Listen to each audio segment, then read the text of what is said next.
faut que tu prophétises encore sur un grand nombre de peuples et de nations et de langues et de rois. Apocalypse 10, verset 11. Telle est la mission que nous avons accepté de remplir jusqu'à ce que la terre soit éclairée de la gloire de Dieu.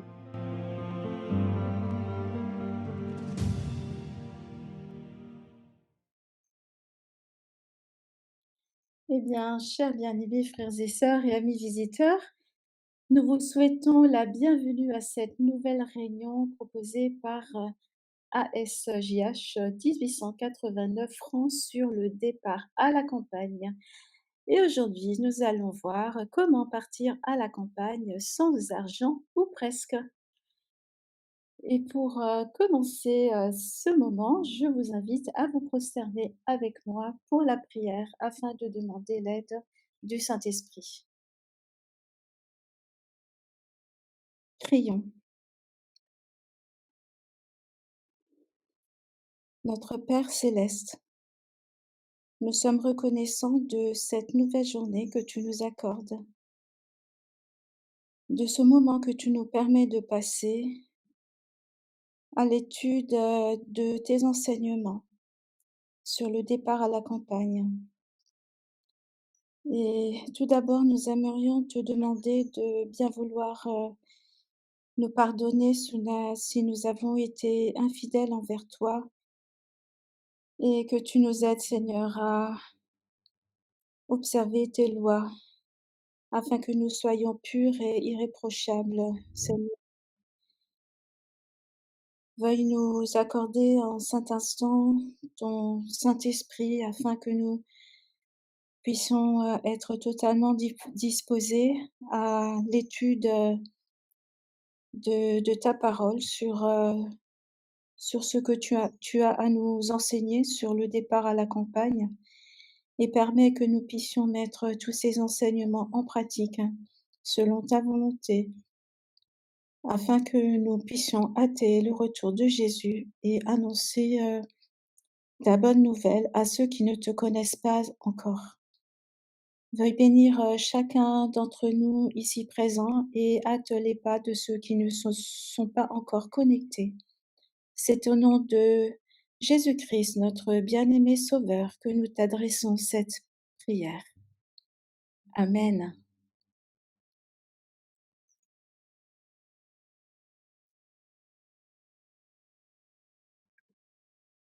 Eh bien, voici maintenant venu le moment de la méditation.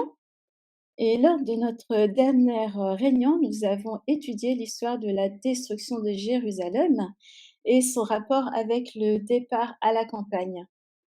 Mais avant de continuer dans notre méditation, je vais vous résumer rapidement ce que nous avons vu la dernière fois.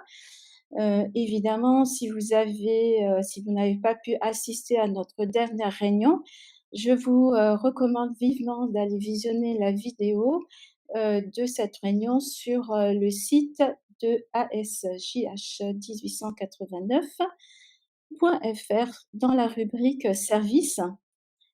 Et donc, rapidement, la dernière fois, nous avons vu que Jérusalem a toujours été considérée comme la ville sainte par Dieu, la ville par laquelle il souhaitait manifester sa présence auprès du peuple d'Israël. Et aussi, sur cette ville, Jésus pleura, car elle devait être le lieu de son agonie, premièrement, et deuxièmement, parce que son peuple s'était égaré et ne l'avait pas reconnu comme sauveur, en fait, ce peuple qu'il était venu sauver. Et donc, nous avons aussi vu que les 2 causes de la destruction de Jérusalem, donc cette destruction qui a eu lieu en l'an 70 après Jésus-Christ, donc furent premièrement les infidélités et l'apostasie du peuple juif, et deuxièmement le rejet de Jésus en tant que libérateur. Et nous avons ensuite, décrit, quelles furent, les conséquences de cet égarement. Et donc, cet égarement a déclenché, la colère de Dieu sur, la ville de Jérusalem. Et oui, Dieu déclencha sa colère, par, des famines, des incendies, des ruines également. Et aussi, nous avons vu qu'il y a eu, les Juifs, qui ont, été emprisonnés par les Romains. Il y a aussi eu des crimes et des atrocités, dans toute la ville. Et tous ces événements sont décrits de manière très détaillée dans le premier chapitre de la tragédie des siècles, que je vous invite également à aller, lire, de manière très, très attentive.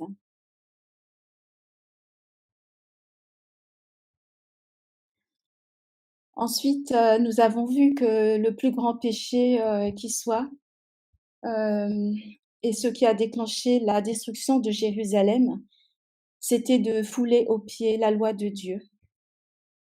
Et ensuite, nous sommes, intéressés à, cet événement atroce qui est la destruction de Jérusalem en tant qu'analogie pour, le peuple de Dieu, pour, la fin des temps, en fait. Et vous allez comprendre, aussi, le rapport, qu'il y a avec, le départ à la campagne. Et nous avons vu qu'il fallait, quitter la ville, sans tarder, et c'est les recommandations, que Dieu avait données au peuple, aux chrétiens, qui étaient dans la ville de Jérusalem. Et ces chrétiens, Dieu leur avait donné 3 ans et demi, pour, quitter la ville de Jérusalem, pour en sortir et aller s'installer à la campagne avant sa destruction totale. Et nous avons vu qu'aucun chrétien, ne périt à ce moment-là. Nous avons également vu que cet événement, nous rappelle un événement que nous avons vécu, depuis le confinement imposé par, les gouvernements du monde entier, et que le parallèle, est très, très proche, et qu'au travers de cet événement, nous avons, une idée plus claire du sort qui attend la terre entière durant les temps, troubles que Jésus a annoncés avant sa venue. Et que donc la destruction ne se fera pas seulement sur, la ville de Jérusalem, mais sur toutes les villes du monde, sur la grande majorité des villes en tout cas, et la grande majorité des villages également. Donc nous avons aussi vu que la destruction de la terre signifie la délivrance, du peuple, de Dieu, de cette terre remplie de péchés. Et c'est une, des raisons aussi pour lesquelles, nous devons nous installer à la campagne. Et donc, vous avez ici représenté un schéma, qui vous montre les différentes étapes que nous devons franchir avant de pouvoir entrer dans la nouvelle Jérusalem, celle que Dieu nous prépare, pour, la vie éternelle, en fait. Voilà ce que nous avons, étudié la dernière fois, et nous allons maintenant, continuer avec, l'étude, de du livre, d'Apocalypse au chapitre 11 et les versets 1 et 2. Hem et donc je vais lire ces 2 versets et ensuite nous allons les étudier. «Alors on me donna un roseau semblable à une verge, et l'ange se présenta et dit: Lève-toi et mesure le temple de Dieu et l'autel et ceux qui y adorent. Mais laisse le parvis extérieur du temple et ne le mesure point, car il a été donné aux gentils, et ils fouleront aux pieds la sainte cité pendant 42 mois.» Et donc ici, nous voyons, 2 groupes de personnes qui sont mentionnés, ceux qui adorent d'un côté et les païens de l'autre. Et donc le premier groupe représente, la véritable Église de Dieu, l'Israël spirituel, tandis que le second groupe représente une Église fausse et corrompue qui prétend adorer Dieu mais ne lui est pas fidèle. Donc le vrai peuple de Dieu, tel qu'il est décrit ici, on nous dit qu'il est mesuré. Mesuré signifie qu'il est jugé, en fait, tandis que les autres ne le sont pas. Nous savons que le jugement, a commencé en 1844 et nous pouvons voir, dans ces 2 versets que les seuls à être jugés sont ceux qui ont confessé leurs péchés et ont transféré leurs péchés au temple. Donc en conséquence, nous pouvons dire que ce jugement a pour but de déterminer si ceux qui professent être chrétiens sont réellement le peuple fidèle de Dieu, en fait, le peuple de Christ.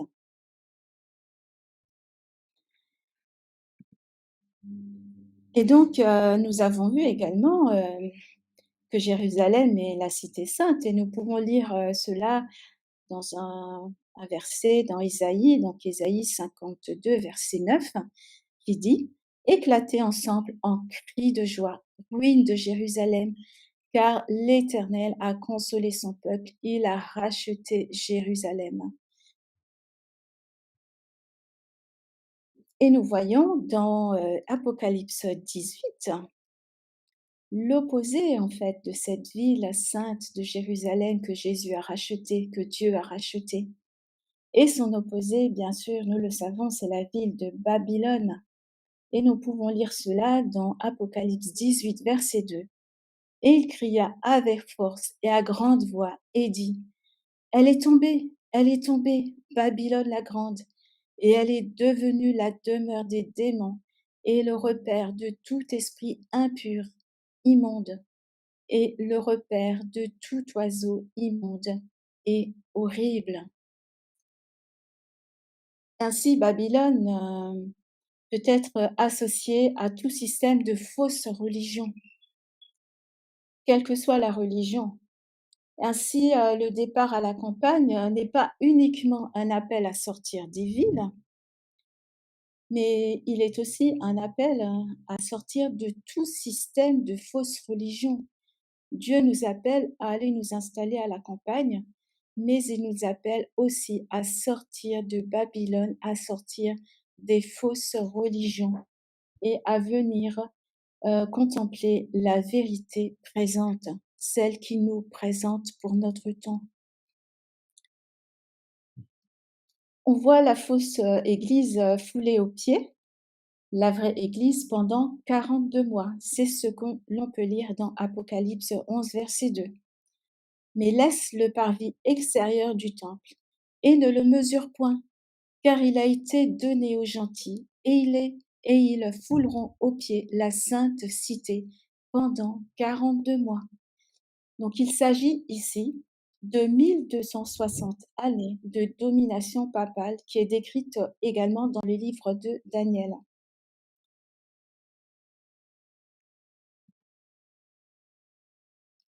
Et donc en continuant la lecture de ce chapitre d'Apocalypse 11, au verset 3 et 4, nous pouvons lire ce qui suit. Je donnerai à mes 2 témoins le pouvoir de prophétiser, revêtus de sacs pendant 1260 jours. Ce sont les 2 oliviers et les 2 chandeliers qui se tiennent devant le Seigneur de la terre. Et ici, nous avons 2 témoins qui sont dits être aussi 2 oliviers et aussi 2 chandeliers. Et donc, ces 2 témoins, dans la Bible, nous savons qu'ils représentent l'Ancien et le Nouveau Testament. Tandis que les 2 oliviers représentent la puissance du Saint-Esprit. Les ch les chandeliers, par contre, eux, symbolisent la lumière spirituelle, en fait, la lumière, les torches, le flambeau que l'on porte au monde. Et les 2 témoins, en fait, ont une mission. Ils ont une mission de prophétiser, en fait. Et la Bible, n'était pas facilement accessible, en fait, durant ces 1260 jours qui correspondent à 1260 années, qui sont en fait les années sombres du Moyen Âge. Et durant cette période-là, la Bible, était interdite, hein. Elle était cachée. Il n'était pas facile. Les témoins de cette époque-là devaient prophétiser, dans les ténèbres, en fait.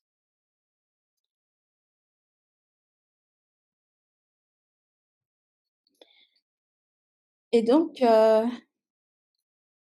dans le cadre, du départ à la campagne, il est important que nous comprenions ce qu'est un témoin. Et dans la Bible, dans le Nouveau Testament, nous, constatons que le mot témoin est employé 34 fois. On fait, allusion à un témoin ou à des témoins. Et lorsqu'on le regarde de près, la signification, du mot témoin, on se rend compte qu'il a 3 sens, principaux, 3 définitions principales. D'abord, un témoin au sens légal est une personne en présence de qui s'est accompli un fait et qui est appelé à l'attester en justice. Donc on appelle ça un témoin qui, est en comparution, ou on peut appeler ça une déposition des témoins, donc dans le cadre de la justice. Au sens historique, un témoin est celui qui est spectateur de quelque chose. Et au sens éthique, un témoin est celui qui est spectateur, du Christ, de la vie du Christ, celui qui a prouvé la force et l'authenticité de sa foi en Christ en supportant une mort violente, le martyr en fait. Et donc lorsque on pousse un peu plus loin, l'étude et qu'on va voir, quelle est la définition, du mot témoin dans la Bible. En fait, le terme, qui est employé, le terme grec qui est employé dans la Bible et notamment, dans le Nouveau Testament, c'est le mot martys. Donc martys, qui signifie martyr, en fait. Et à chaque fois que le mot témoin est employé dans le Nouveau Testament, c'est le mot martys qui est utilisé, qui signifie martyr. Et donc dans le Nouveau Testament, lorsqu'on emploie le mot témoigner, on utilise, le mot grec martyreo. Pour dire action de témoigner ou témoignage, c'est le mot martyria qui est utilisé. Pour témoin, c'est le mot martys. Pour témoignage, martyrion. Pour attester, conjuguer, rendre témoignage, c'est diamartyonia. Pardon, diamartyromai. Pour témoigner faussement, c'est pseudo-martyreo. Pour attester ou assurer, c'est martyromai. Pour déposer, c'est katamartyreo. Pour rendre témoignage à simartyreo. Et un faux témoignage se dit pseudo-martys. Et oui, au vu de cette définition, ce qu'est un témoin, nous le voyons ici, qu'un témoin du Christ signifie, être un témoin du Christ signifie être un martyr pour le Christ en fait.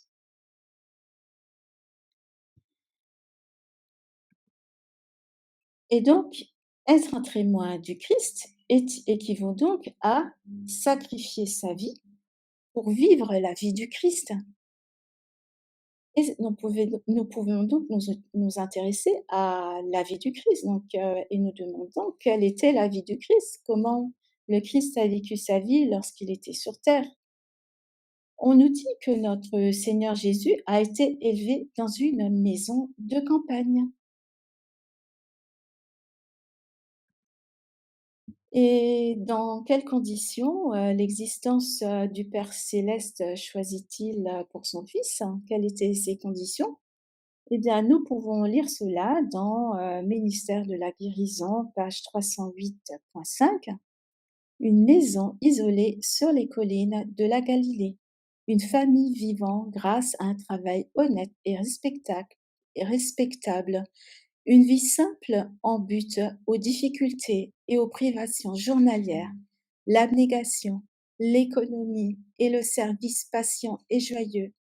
l'heure d'étude aux côtés de sa mère devant le rouleau déployé des Écritures, le calme de l'aurore et la beauté du crépuscule dans la vallée verdoyante, les saines occupations au sein de la nature, la communion de l'âme avec Dieu, telles furent les conditions d'existence du Sauveur durant les premières années de sa vie.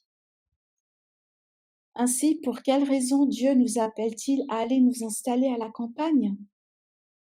Eh bien, afin que nous soyons des témoins et des martyrs pour Christ qui est notre modèle de vie, car Christ a vécu sur terre en tant que martyr durant toute son existence sur terre et nous sommes appelés à le ressembler.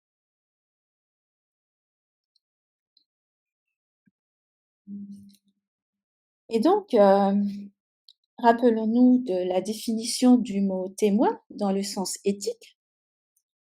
Donc, je vais le relire. Ce sont ceux qui, après son exemple, ont prouvé la force et l'authenticité de leur foi en Christ en supportant une mort violente. Les témoins sont les martyrs. Et donc, nous avons vu que les deux témoins de l'Ancien et du Nouveau Testament, euh, donc, euh, donc les deux témoins dont fait allusion à l'Apocalypse 11, sont l'Ancien et le Nouveau Testament, et qui sont représentés par deux oliviers qui sont le Saint-Esprit, et deux chandeliers qui représentent la lumière qui doit être portée au monde.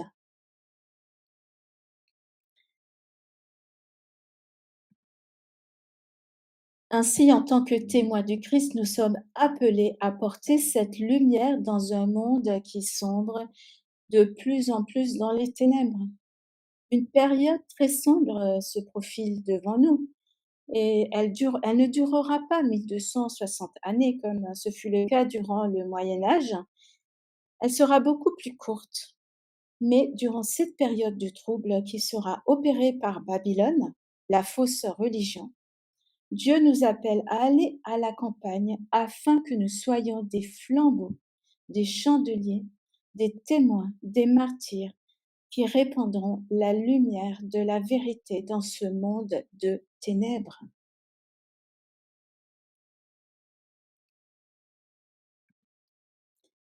Pourquoi devons-nous vivre à la campagne? Eh bien, nous devons vivre dans les maisons de campagne pour être transformés à l'image du Christ et faire briller sa lumière. Et voilà un texte qui se trouve dans Manuscript Releases, volume 10, à la page 263.2. J'exhorte notre peuple, notre peuple à faire de la recherche, de la spiritualité l'œuvre de sa vie. Le Christ est à la porte. C'est pourquoi je dis à notre peuple, ne considérez pas comme une privation le fait d'être appelé à quitter les villes pour aller vivre à la campagne. Ici, de riches bénédictions attendent ceux qui sauront les saisir.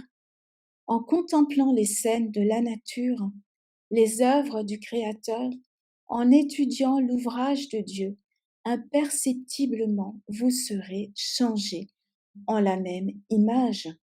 Amen.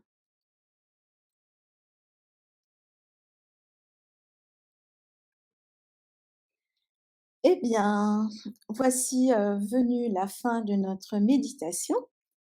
Et si vous souhaitez vous exprimer sur tout ce que nous venons de voir, c'est le moment. Et donc, je vous donne la parole.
Oui, Ansley, tu as la parole.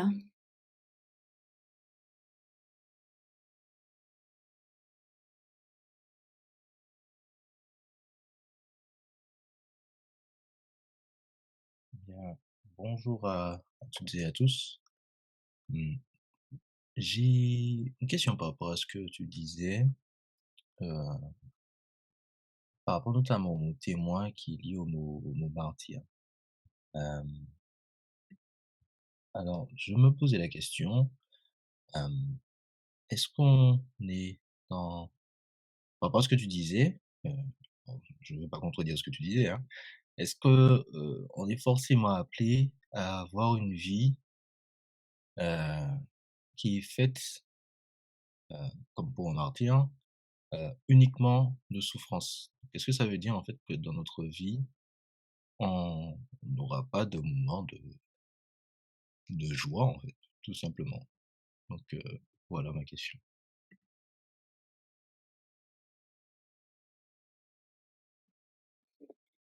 Oui, merci, Ansley, pour, ta question. Elle est très intéressante. Alors le fait d'être un martyr, c'est vrai qu'on le comprend, dans le sens, de souffrance et dans le sens, négatif. C'est vrai, c'est la définition même du mot martyr, mais là, nous avons une définition qui est un peu différente, c'est-à-dire qu'un martyr, c'est aussi un témoin, du Christ. Alors tu as exprimé la notion de souffrance et de le fait de ne pas, vivre dans la joie. Hem, alors ici, étant donné que c'est Christ notre exemple, la question que l'on peut se poser, est-ce que Christ, durant la vie qu'il a eue sur terre, est-ce qu'il a vécu une vie de souffrance? Est-ce qu'il a vécu une vie, de tristesse, à chaque instant? Hem, voilà, donc ça, ce sont les questions que l'on peut se poser, suite à tes questions à toi. Je pense pas que Christ ait vécu, dans la tristesse. Je pense qu'il a connu des moments de joie dans sa jeunesse notamment, mais aussi, lorsqu'il a vécu ses 3 ans et demi de ministère, avec ses disciples. Hem, Moi j'imagine personnellement Jésus comme quelqu'un de joyeux, qui transmettait cette joie et cette sérénité autour de lui à toutes les personnes, qui le rencontraient en fait. Et non, le Christ, nous appelle à vivre, une vie, de joie, en lui en fait, et le départ à la campagne est lié aussi hem, à cette recherche de la joie en fait. Le fait, de quitter la ville, la tristesse de la ville, la grisaille de la ville, les difficultés que l'on peut rencontrer lorsque l'on vit en ville et que l'on abandonne en allant s'installer à la campagne. Cela ne veut pas dire qu'il n'y a pas de difficultés à la campagne, loin de là. Hem, mais donc Dieu nous appelle à ce changement de destination, hem, pour vivre, oui, une vie, on peut dire une vie de sacrifice en fait, étant donné que Jésus est notre modèle le plus fidèle, celui qu'on doit suivre. Oui, Jésus a vécu une vie de sacrifice. Déjà le fait qu'il soit descendu du ciel pour venir sur terre, c'était un sacrifice, énorme qu'il a fait, pour nous, et en tant que ses enfants, il nous appelle à suivre cette voie en fait. Oui, d'un autre côté, on peut dire que c'est une vie de souffrance, qui nous est demandée en tant qu'enfants de Dieu. Jésus nous a dit que nous aurons des tribulations, Il nous a pas caché, ces souffrances-là, en fait, et hem et par contre, il nous a promis qu'il serait là avec nous et qu'il nous apporterait la paix, jusqu'à la fin, en fait, je ne sais pas si j'ai bien répondu à ta question, hem, ou si d'autres, personnes veulent y répondre ou commenter, sur cela. Ancelis, est-ce que j'ai apporté une réponse à ta question?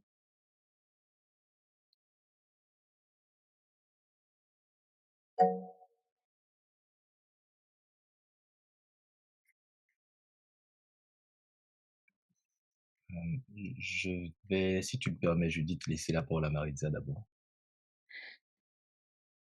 OK, d'accord. Ben, on va le donner la parole à Maritza alors. On t'écoute, Mari. Merci beaucoup Judith. Bonjour à tous. Pour continuer dans l'esprit de la question d'Ansley, j'ai pensé à deux citations d'Ellen White. L'une dit que nulle part ailleurs qu'à la campagne, nous ne pourrons avoir un contact avec Jésus, contact avec Dieu. Ce n'est qu'à la campagne que nous pourrons avoir ce genre de ce genre de contact. La deuxième chose, elle dit que à la campagne, nous allons former ce caractère dont nous avons besoin pour entrer dans la cité de Dieu. Voilà, quand on s'est donc a posé cette question, j'ai pensé à ces deux citations d'Ellen White et on a l'occasion d'en parler d'ailleurs dans les réunions sur la campagne que nous avions par le passé ici avec Corisande Géré. Voilà, merci beaucoup. Bon, que Dieu bénisse chacun. Merci Maritza, amen pour ton intervention. Et tu as nommé le terme, c'est le mot caractère en fait que tu as dit. Oui, c'est ça en fait, hein. Le départ à la campagne, a un lien très, très proche avec, la transformation de notre caractère et hem je te remercie pour ton intervention. Marisa, si d'autres souhaitent intervenir aussi pour apporter une réponse à la question de Hansi ou aux questions de Hansli, vous êtes, les bienvenus pour prendre la parole.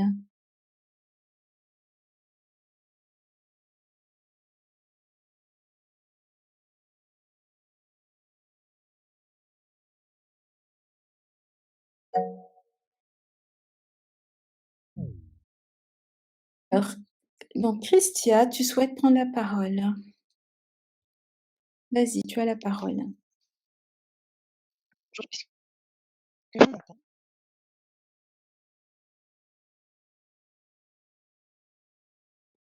Bonjour à tous. Est-ce que Christia, excuse-moi, on t'entend mal.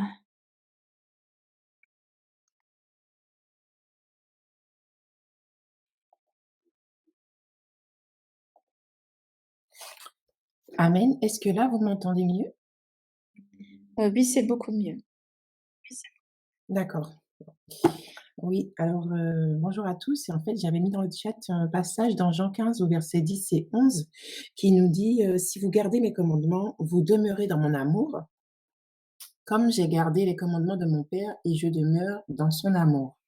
Je vous ai dit ces choses afin que ma joie demeure en vous et que votre joie soit accomplie.» Donc, Jésus lui-même envoie qu'il, nous invite, à cultiver, un des aspects des fruits de l'esprit d'ailleurs, qui est la joie. Quand bien même, en fait, on aurait, des difficultés, des épreuves, hem, comme on peut aussi le voir dans les lectures qu'on a, dans la semaine. Justement, ne pas s'apitoyer sur son sort, mais qu'au contraire, que tout ce qu'on puisse faire, on puisse le faire avec joie pour le Seigneur. Amen. Amen. Merci Christia pour ton intervention. Donc être un martyr, pour le Christ, ce que je peux rajouter par rapport à ça, à cela, hem, cela signifie obéir à la loi de Dieu, quelles que soient les conséquences, en fait. C'est-à-dire que, quelles que soient les conséquences, on a des exemples, d'obéissance, dans la Bible et je pense, le premier exemple qui me vient, c'est celui des compagnons de Daniel qui ont été jetés dans la fournaise et ils n'ont pas, mesuré les conséquences. Ils ont juste obéi, à la loi de Dieu. Ils ont obéi, à ce qu'il leur avait été enseigné par rapport, à la loi de Dieu et ils n'ont pas mesuré les conséquences, en fait. Ils étaient prêts à mourir dans les feux de la fournaise mais enfin Jésus est intervenu et et c'est cela être un martyr, être un témoin pour le Christ, c'est-à-dire que je choisis de suivre le Christ, de respecter sa loi, d'obéir à ses commandements, quelles que soient les conséquences et les conséquences je les laisse au Christ, c'est lui qui les gère en fait. Alors, je vois qu'il y a une demande d'intervention de Corizande. Corizande, je te laisse la parole. Amen. Est-ce que tu peux me confirmer si on m'entend correctement, Judith? Oui, Corizande, on t'entend bien. OK, merci. Bonjour à tous et à toutes. Hem, En fait, il n'y a pas de contradiction entre le fait d'être un martyr et de demeurer dans la joie et la foi chrétienne. Bien que le fait, de tout ce que tu as pu exprimer, hein, le fait que la vie, de martyr puisse impliquer des souffrances, puisse impliquer de la persécution, cela n'empêche pas, en fait, de trouver aussi de la joie, en fait, dans des circonstances difficiles ou d'être heureux, finalement, de cette vie, en fait, qui est, cachée en Christ et en cela, je peux proposer quelques passages d'ailleurs en Actes, 5, heu, le verset 41. On voit que les apôtres, alors qu'ils étaient jugés, hein, devant le Sanhédrin, ils étaient, heureux et dignes. Ils se sentaient heureux de pouvoir être, jugés pour le nom de Jésus, de subir des outrages dans ce sens. Ils étaient joyeux de cela, en fait. Donc bien qu'ils étaient dans des circonstances difficiles, cela n'empêchait pas qu'ils avaient cette paix et cette joie en Christ. Donc il y a pas de contradiction entre l'aspect de pouvoir être un martyr, d'avoir une vie cachée en Christ et pour autant être joyeux et heureux de la vie que l'on vit ici-bas, hem, par par la grâce de Dieu, en fait. Il y a d'autres passages, hein, que je vais citer pour pas être trop longue non plus. En Jacques, au chapitre 1, les versets 2 à 4 et alors celui-ci, il est fait mention de considérer comme un sujet de joie toutes les épreuves que l'on pourrait traverser, puisque ces épreuves, eh bien, sont de nature à pouvoir transformer notre caractère et produire de la foi, de la persévérance, et cetera. Donc, on voit que, effectivement, Dieu nous appelle à vivre et la vie de Jésus. C'est une vie de sacrifice qui implique des souffrances, qui implique, des épreuves, mais cela n'empêche pas la joie et au contraire, nous sommes appelés à la vivre comme tu as pu le souligner, Christian et il y a d'autres passages qui nous l'indiquent également. Heu donc Romains au chapitre 15, le verset 13, par exemple. Que le Dieu de l'espérance vous remplisse de toute joie, de toute paix dans la foi, pour que vous abondiez en espérance par la puissance du Saint-Esprit. Donc nous sommes appelés à vivre dans la joie, dans la paix. Et d'ailleurs, notre Dieu, eh bien, nous a fait des promesses de paix et non de malheur, avec un avenir et de l'espérance. Donc nous avons des sujets de joie, de pouvoir vivre la vie du Christ. Et cela n'est pas du tout en contradiction avec l'aspect du martyr. Et cela n'implique pas que ce soit constamment, uniquement une vie que de souffrance. Donc voilà. Donc par rapport à la question d'Annecy, heu, il y a un équilibre en fait simplement que j'entends que Annecy voulait entendre peut-être, tu sauras nous le dire. C'est que au delà de l'aspect de la souffrance et des épreuves et du fait d'être martyr, il y a aussi, la paix, la joie et tout ce que Dieu nous promet au travers de sa parole. Et cela, on peut le vivre dès à présent, dès maintenant, ici-bas. Donc voilà ce que je souhaitais rajouter. Amen. Amen. Merci Corisande pour ton intervention. Alors je vois qu'il y a des messages dans le chat. Donc Maritza dit: «Pas de meilleur endroit pour élever ses enfants dans la crainte de Dieu». Oui, exactement Marisa, tout à fait. Ensuite, Barbara nous dit: «Écoutez la parole de l'Éternel, vous qui craignez sa parole. Voici ce que disent vos frères qui vous haïssent et vous repoussent à cause de son nom. Que l'Éternel montre sa gloire et que nous voyons notre joie.» Donc c'est un texte d'Ésaïe 66, versets 5 et 6. Tout à fait, merci Barbara pour ce texte-là. Et donc je vais revenir à Hansli pour savoir si les différentes interventions ont pu répondre à tes questions de départ.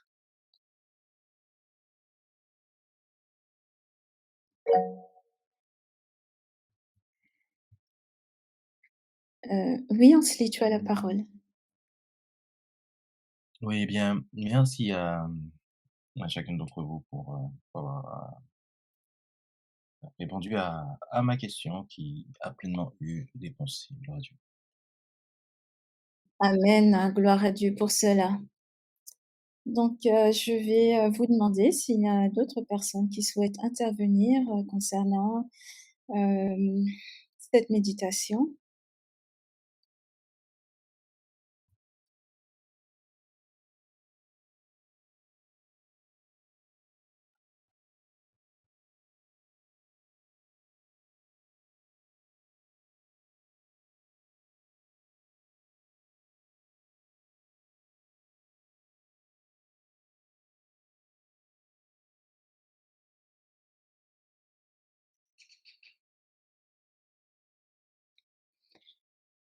Donc, s'il n'y a pas d'autres interventions, nous allons continuer ce moment. Oui, il y a une intervention de Josué. Josué, tu as la parole.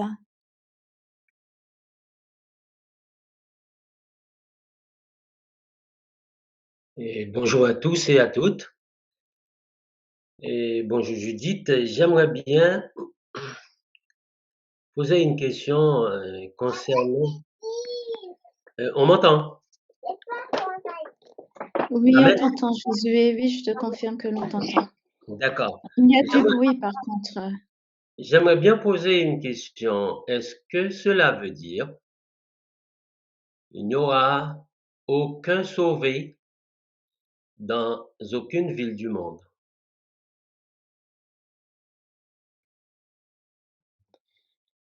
Amen. Alors, ta question est très intéressante. Alors, d'après ce que j'ai lu personnellement dans les écrits d'Ellen White, elle dit que aucune personne. Alors, il y aura effectivement, on l'a vu dans la méditation sur. Alors, je vais commencer par la méditation dans l'ordre. Dans la méditation que l'on a vue la dernière fois sur la destruction de Jérusalem, on a pu voir que les chrétiens ont eu 3 ans et demi pour se préparer et sortir de la ville de Jérusalem. Et aucun chrétien n'était dans la ville de Jérusalem au moment où elle a été détruite. Et donc, étant donné que c'est une analogie pour la fin des temps, donc on peut dire aussi que oui, effectivement, il n'y aura aucun chrétien, aucun enfant de Dieu présent dans aucune ville du monde au moment de la destruction de ces villes-là. En fait, ce que dit l'esprit de prophétie, c'est que nous sommes appelés à sortir dans un premier temps des grandes villes. Ensuite, nous sommes appelés à sortir des villes plus petites. Ensuite, nous sommes appelés à sortir des villages. Puis nous sommes appelés à sortir même des villages pour aller fuir dans les montagnes. Et donc, ce qui fait que moi, en lisant ces textes-là d'Ellen White, il y en a plusieurs, je ne vais pas les citer là aujourd'hui, je me suis demandé, mais comment cela se passe-t-il pour les personnes qui vont être converties à la dernière minute, en fait forcément, il y aura des gens qui seront convertis à la dernière minute et qui accepteront la vérité présente à la dernière heure. Auront-ils le temps de sortir de la ville pour aller trouver refuge dans la campagne? Eh bien, l'esprit de prophétie dit que oui. Ces personnes-là, donc juste au moment du décret de mort, auront le temps de fuir de la ville. Bien sûr, elles n'auront pas le temps d'aller s'installer à la campagne. Il faudra qu'elles aillent directement fuir dans la montagne. Et là, les gens qui sont du côté des fausses religions voudront les attaquer, les détruire. Mais Dieu va faire intervenir ses anges pour laisser ses enfants sortir de la ville et aller fuir dans les montagnes. Oui, Josué, il n'y aura aucune personne présente dans les villes, aucun enfant de Dieu présent dans les villes au moment où Jésus les détruira, où Dieu les détruira.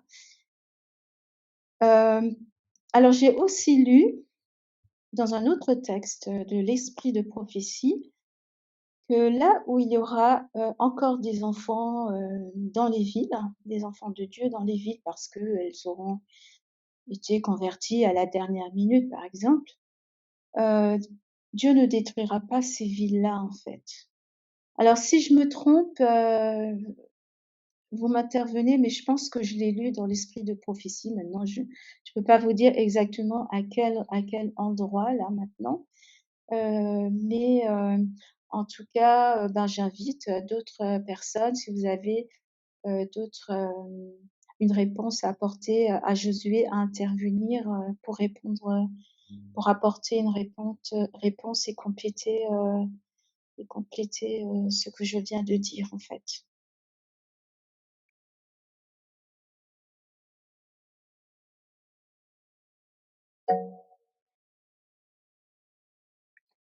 Oui, Josué?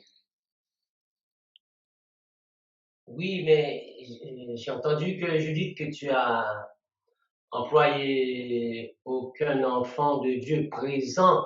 Moi, je dis, est-ce qu'il n'y aura aucun sauvé, quoi, sauvé, hein? Aucun chrétien sauvé dans aucune ville du monde.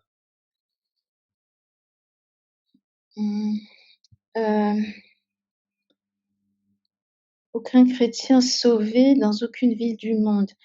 Nous sommes appelés, Josué, à évangéliser les villes, en fait. Donc, de la campagne, nous devons aller dans les villes pour les évangéliser, pour évangéliser les villes et annoncer le retour du Christ. Mais je ne sais pas si j'ai bien compris ta question, en fait. Est-ce que tu veux bien reformuler ta question?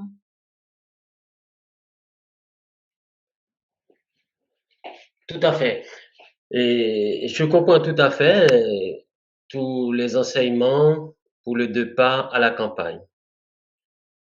Et ma question, et j'aimerais bien savoir, est-ce qu'il n'y aura aucun enfant de Dieu sauvé dans aucune ville du monde?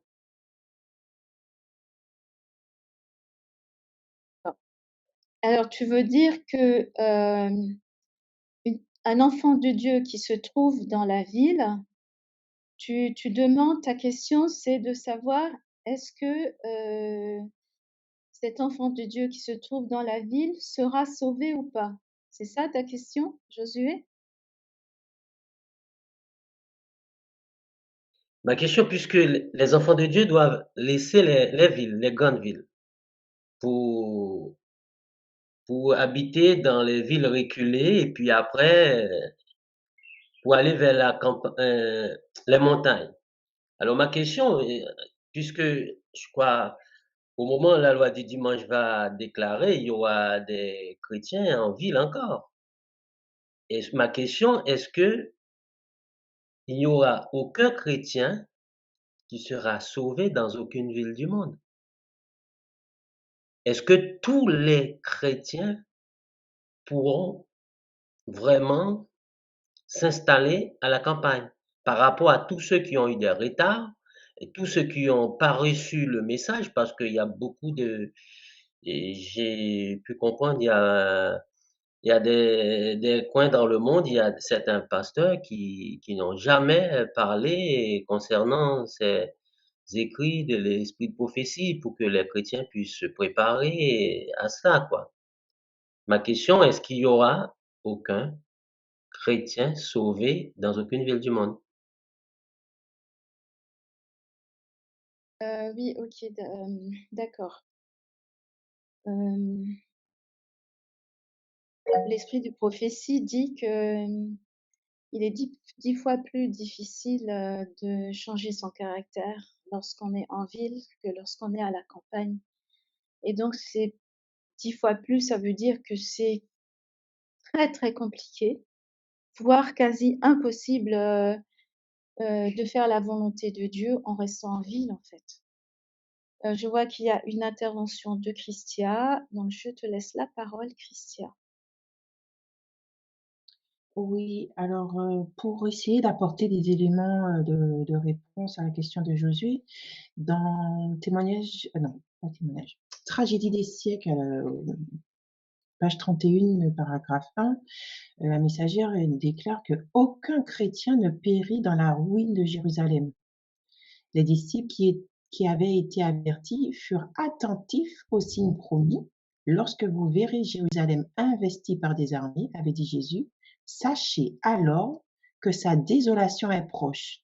Alors que ceux qui seront en Judée fuient dans les montagnes, que ceux qui seront au milieu de Jérusalem en sortent, et que ceux qui seront dans les champs n'entrent pas dans les villes.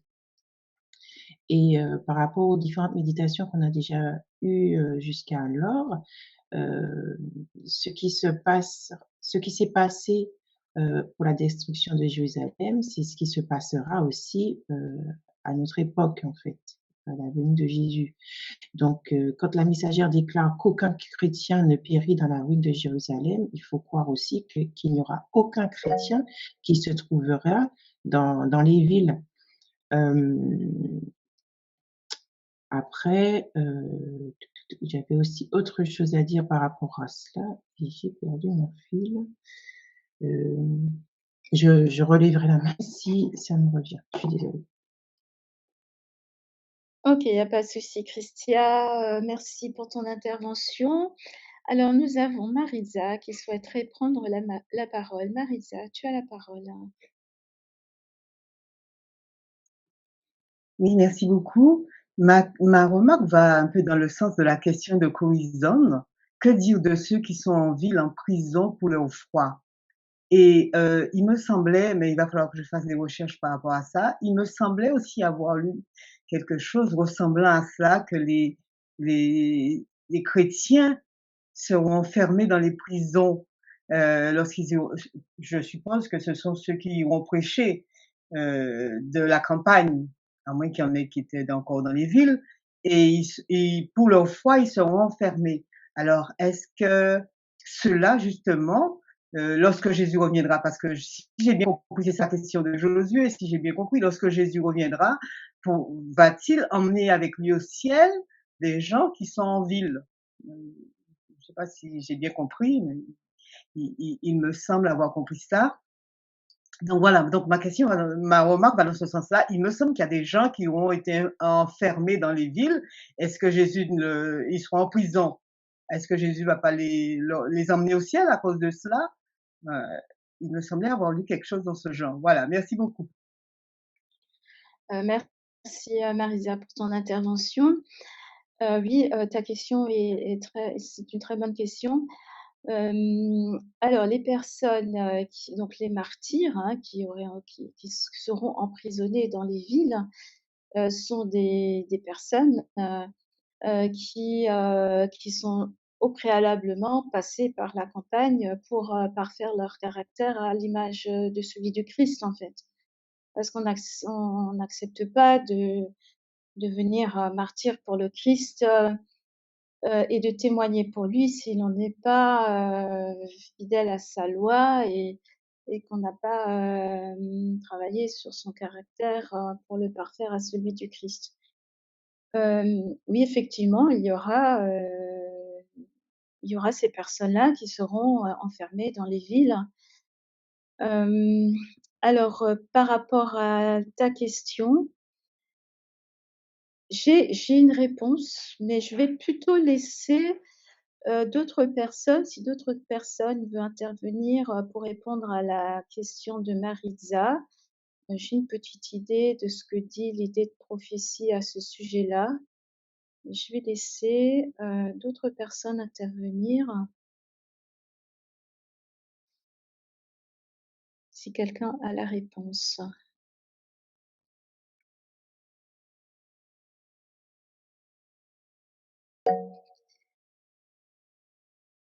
Oui, Christian, je te laisse la parole. Alors oui, il y a un autre passage, je vais en citer 2, un petit peu en lien avec, la question de Cloison et de Maritza.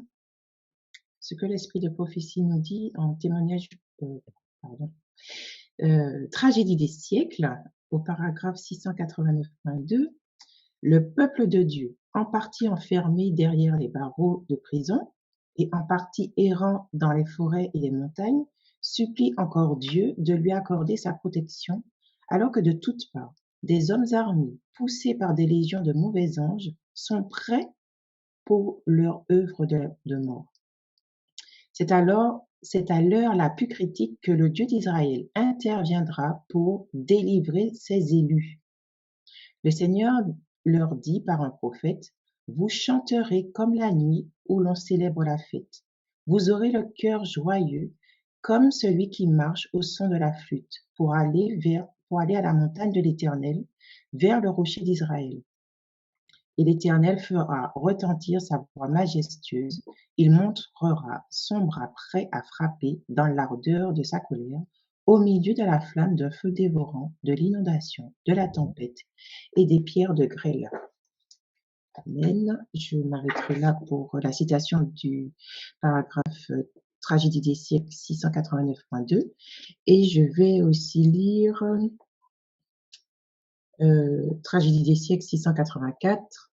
Bien qu'un décret général ait fixé le temps où les observateurs des commandements divins devront être mis à mort, leurs ennemis, dans certains cas, anticiperont le décret et, avant le temps spécifié, chercheront à leur ôter la vie. Mais personne ne pourra vaincre les puissants gardiens qui camperont autour de toute âme fidèle. Certains sont assaillis pendant leur fuite, loin des villes et des villages, mais les épées élevées contre eux se briseront et tomberont, aussi inutiles que des fétus de paille. D'autres seront défendus par des anges sous l'apparence de guerriers. Voilà, donc en fait, par rapport à cela, certes, il y aura des enfants de Dieu qui se trouveraient dans cette situation-là d'être enfermés dans les barreaux, mais cela ne veut pas dire qu'ils ne se seraient pas préparés, en tous les cas, à quitter la ville. Moi, quand je le lis, je comprends, peut-être que je me trompe, mais quand je le lis, c'est que ces personnes-là ont déjà fait la démarche de pouvoir obéir au commandement de Dieu, à se mettre à l'abri des fléaux, mais peut-être que dans leur mission, c'est un peu ce que tu disais aussi, Judith, que dans leur mission, ils auront été pris captifs pour avoir justement été les témoins de Jésus. Donc, en cela, il ne faut pas négliger, à mon sens, cette préparation du départ à la campagne. Amen. Amen. Merci, Christia, pour ton intervention. Alors, nous avons Corisande qui nous écrit ce qui suit dans le chat. Que dire de ceux qui sont en ville, en prison pour leur foi, et elle nous Elle nous a mis un texte. Lorsque le décret publié par divers chefs de la chrétienté contre ceux qui gardent le commandement leur retirera la protection du gouvernement et les livrera à ceux qui désirent leur destruction, le peuple de Dieu fuira des villes et des villages et se regroupant, il habitera dans les endroits les plus désolés et les plus solitaires. Nombreux seront ceux qui trouveront alors refuge dans les places fortes des montagnes. Mais beaucoup de personnes de toutes nations, de toutes classes, élevées ou inférieures, riches ou pauvres, blancs et noirs, se trouveront livrés au plus injuste et au plus cruel esclavage. Les bien-aimés de Dieu passeront d'impuissantes journées dans les chaînes, emprisonnés, condamnés à mort. Certains seront abandonnés, mourant de faim dans de sombres prisons malsaines. Et c'est un texte de La tragédie des siècles, page 678-679. Et ensuite on continue. En ce temps-là, le peuple de Dieu ne se trouvera pas en un seul endroit. Il sera réparti en divers groupes dans toutes les parties du monde, et les fidèles seront mis à l'épreuve individuellement, pas en groupe. Chacun devra subir l'épreuve par lui-même. Et c'est les commentaires bibliques en anglais, page 196.2. Et je te remercie, nous te remercions tous, Corisande, pour cette intervention. Et je reviens vers toi, Josué, pour te demander si toutes ces interventions ont pu répondre à ta question de départ.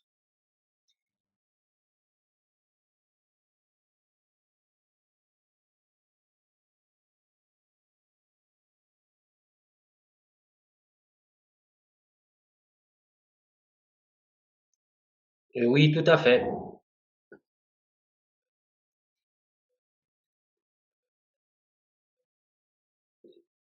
On m'entend? Judith, tu m'entends? Excuse-moi, oui, mon micro n'était pas ouvert. Oui, effectivement. Amen pour cela, Josué. Eh bien, comme je vois que l'heure est avancée et que nous avons encore une deuxième partie à voir, ce que je vous propose, c'est que nous clôturons pas cette réunion. Nous n'avons pas clôturé cette réunion, ce n'est pas terminé. Nous allons juste clôturer ce moment de méditation. Et pour cela, je vais laisser la parole à Christia. Mais avant, ce que je souhaitais préciser, c'est que nous continuerons cette discussion la prochaine fois, puisque la méditation sera sur Apocalypse 11 et les versets suivants, puisqu'aujourd'hui nous avons étudié Apocalypse 11, les versets 1 à 4, et nous continuerons les versets suivants la prochaine fois.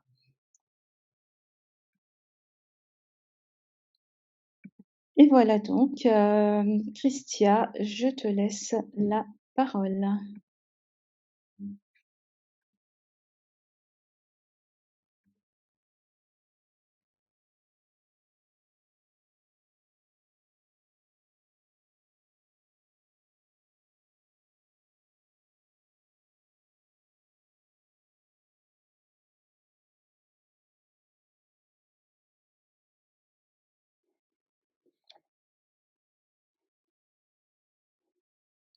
Alors,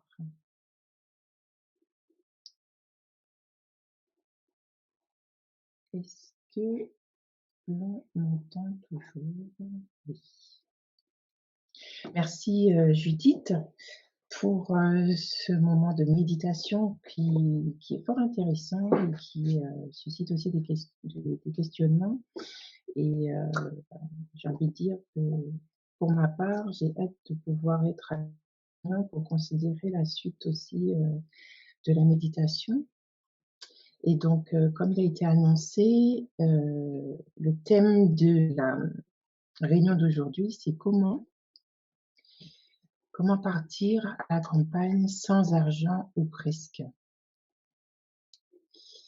Et donc,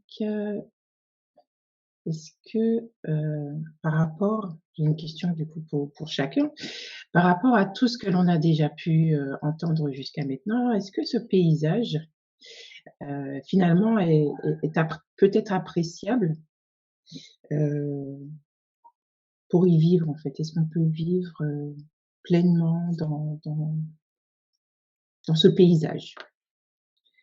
Vous pouvez répondre dans le chat, ce sera participatif puisque nous allons, discuter tous ensemble. Alors oui, Barbara nous met dans le chat: «Nous ne pouvons pas», effectivement. Nous ne devrions pas. Oui, effectivement. OK.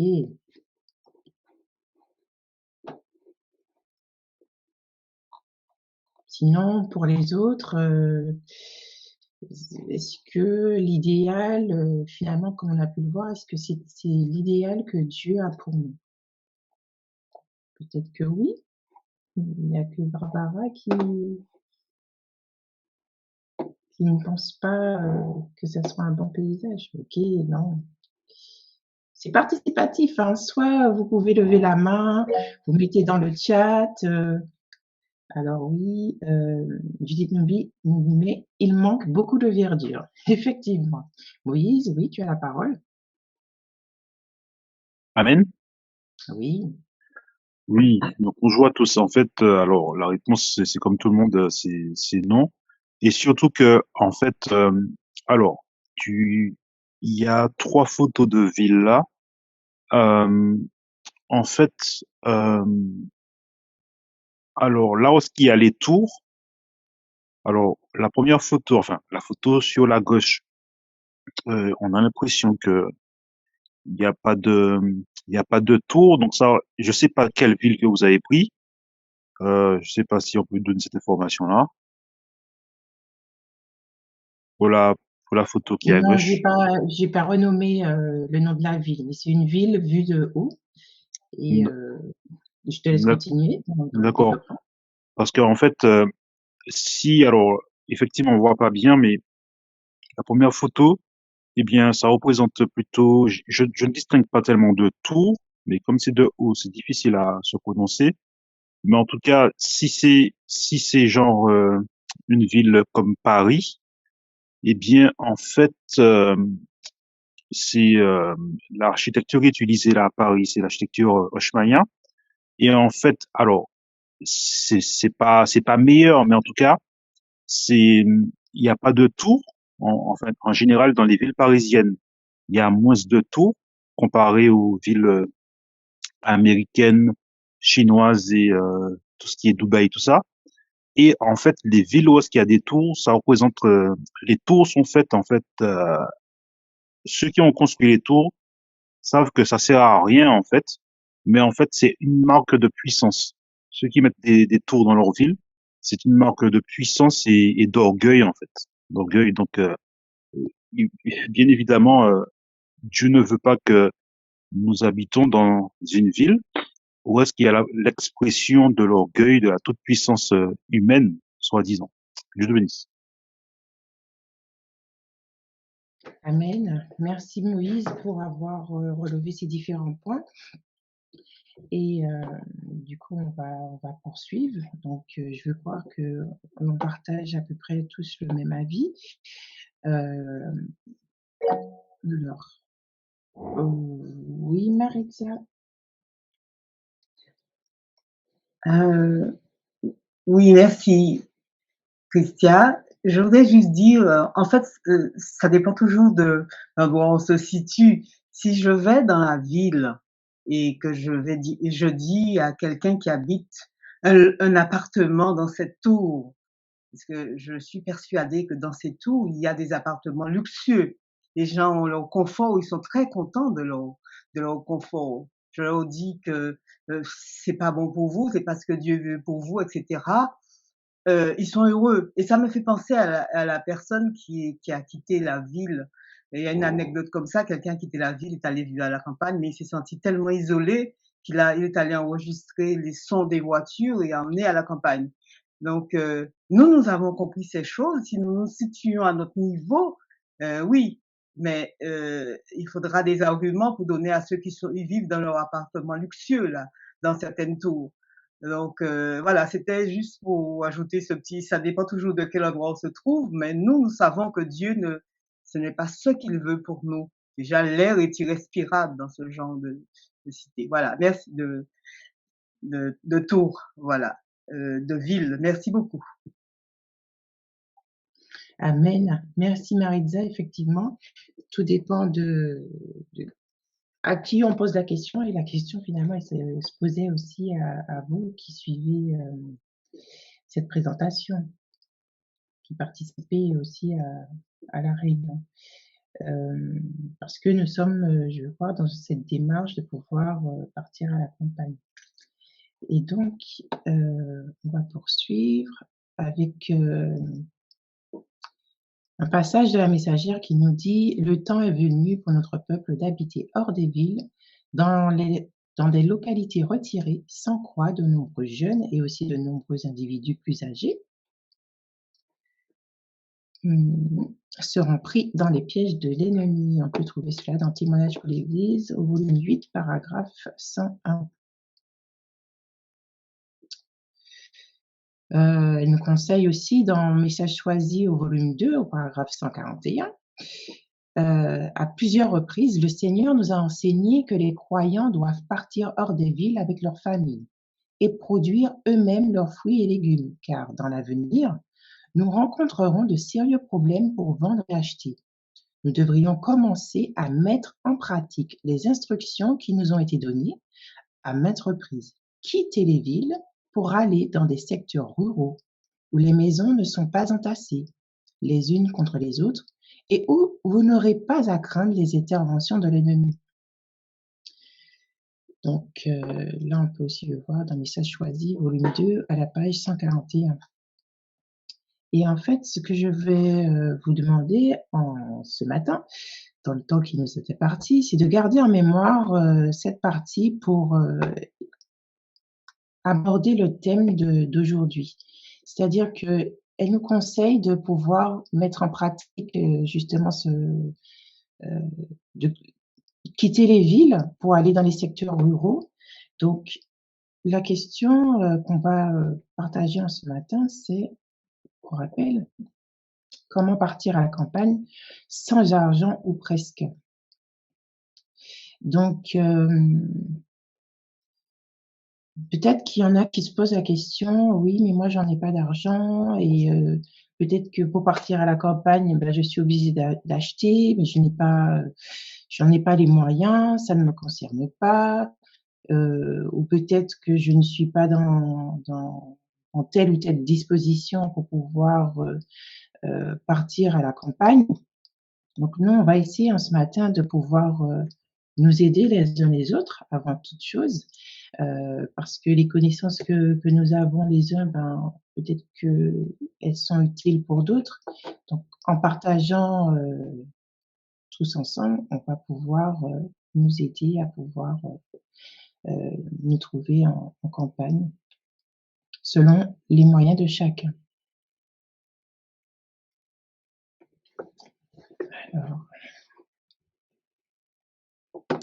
et avant de pouvoir considérer aussi cela, je vais retirer un passage qui nous dit que chacun prenne le temps de considérer toutes choses soigneusement et ne soyons pas comme l'homme de la parabole qui commença à construire et ne put achever. Il ne faut pas envisager un déménagement sans avoir apprécié les conséquences et sans avoir pesé chaque aspect de la question. Est-ce qu'il y a quelqu'un qui aimerait lire le passage de Luc 14, versets 28 à 30? Luc 14, verset... Oui, Barbara.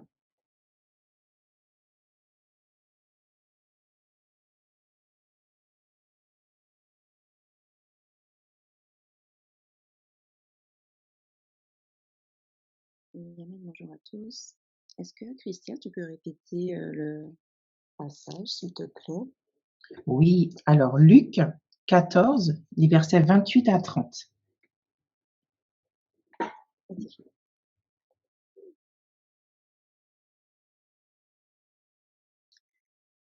Alors, Luc 14, versets 28 à 30. Car Qui de vous, voulant bâtir une tour, ne s'assied premièrement et ne calcule la dépense pour voir s'il a de quoi l'achever, de peur qu'après qu'il en aura posé les fondements et qu'il n'aura pu achever, tous ceux qui le verront ne viennent à se moquer de lui et ne disent: cet homme a commencé de bâtir et n'a pu achever. Ou quel est le roi qui, marchant pour livrer bataille à un autre roi, ne s'asseye premièrement et ne consulte s'il pourra, avec 10 000 hommes, aller à la rencontre de celui qui vient contre lui avec 20 000. Je crois que j'ai trop lu. Amen. Oui, effectivement, mais c'est pas un souci. Amen. Merci beaucoup, Barbara, pour avoir lu ce passage. Donc, en fait, pourquoi j'ai mis ce passage-là, ces références-là, c'est aussi pour se dire que quoi que l'on puisse faire, avant tout, il faut pouvoir demander à Dieu de nous éclairer dans toutes les décisions qu'on doit prendre. Et tout ce qui va être présenté aussi par la suite, ce n'est pas, alors je ne sais pas comment le dire, mais ce sont des moyens, et chacun après voit en fonction de comment il se situe pour pouvoir voir comment il part à la campagne. Donc voilà. Oui, Moïse? Amen. Oui, on t'entend. Oui, donc en fait, alors parce que il me semble que tu as posé une question c'est pour donner en fait, je crois que ta première slide, c'est une question, c'est ça? Oui, la première slide, c'est une question qui sera développée par la suite. Ok, bon, eh ben, si ça se développe par la suite, eh ben, je vais aller sur l'autre point que je voulais donner, c'est-à-dire sur les versets qui ont été lus. C'est intéressant parce que il est dit, donc, dans Luc 14, bon, ça veut pas, oui, donc c'est Luc, pourquoi ça fait? Ok, donc c'est Luc 14, verset 28, c'est bien ça? Oui, c'est ça. Ok. Alors, ce qui est intéressant, c'est que ça dit, car lequel de vous, s'il veut bâtir une tour, ne s'assied d'abord pour calculer la dépense et voir s'il a de quoi la terminer. Alors, c'est intéressant puisque je venais de dire que la tour, ça représente, surtout les tours nombreuses, ça représente l'orgueil des hommes. Et c'est très intéressant parce que il y avait une contradiction. En fait, Jésus est en train de prendre euh, des exemples mondains. C'est-à-dire que des fois, Jésus est en train de montrer que même les mondains qui font des choses folles, eh bien, en quelque part, même dans leur folie, ce qu'ils font est calculé. Voilà. Car lequel de vous, s'il veut bâtir une tour, ne s'assied d'abord pour calculer la dépense et voir ce qu'il a de quoi, s'il a de quoi la terminer. Et ensuite, il dit, alors, de peur qu'après avoir posé les fondements, etc., il ne puisse l'achever et que tous ceux qui le verront ne se mettent à leur aïe. Bon. Il y a ça. Et après, il dit, pareil pour la guerre, alors que nous savons que Dieu n'est pas pour la guerre, mais c'est une chose qui est faite actuellement. Mais on voit que même là, dans cette chose-là, eh bien, qui n'est pas bien de faire la guerre, c'est pas une bonne chose. Mais on voit que même là, les mondains, en fait, ils sont sages, je veux dire, dans leur folie. Et vous avez compris le paradoxe que je fais, c'est que en fait, ils calculent. À plus forte raison, nous qui disons être enfants de Dieu, eh bien, il faudra vraiment faire des choix de sagesse. Et voilà. Et ensuite, il est dit au verset 33, alors ça n'a pas été dit de lire, mais je trouve que c'est un bon complément. Si donc quiconque d'entre vous ne renonce pas à tout ce qu'il possède ne peut être mon disciple. C'est-à-dire que le fait de renoncer à notre folie, parce que souvent ce qu'on possède, c'est en fait la sœur Wetaveli a dit ça dans le texte. Dieu ne demande pas de renoncer à des choses qui sont bons pour notre salut. Voilà. S'il y a du qui est bon pour nous, Dieu va pas nous demander d'y renoncer. Mais le renoncement qui est demandé là, c'est renoncer à la folie de ce qui est obstacle au salut. Et donc, le simple fait de renoncer à sa folie, c'est déjà commencer à faire des choix de sagesse. Que Dieu te bénisse. Amen. Merci Moïse pour avoir partagé avec nous cette réflexion. Donc du coup, on va poursuivre. Je sais pas si on aura le temps de tout considérer, mais cela pourra faire aussi l'objet de la poursuite de l'étude le mois prochain. Donc on va quand même commencer à aborder justement la question pour ceux qui n'ont pas d'économie. Donc quels moyens pouvons-nous avoir pour partir à la campagne? Donc, c'est interactif. Peut-être qu'on n'aura pas suffisamment de temps, puisqu'il faudra qu'on y va jusqu'à 9h50 en tout. Donc, même si on n'aura pas le temps de tout considérer, je pense que Judith, tu n'y verras pas d'inconvénient à ce qu'on puisse poursuivre ce moment d'échange la prochaine fois. Mais on le verra plus tard si on n'a pas tout fait. Alors, là, n'hésitez pas à intervenir. Est-ce que vous avez, vous, des idées bien qu'on a pu en recenser déjà, mais de votre côté, est-ce que vous en avez ou est-ce que qui vous viennent en tête?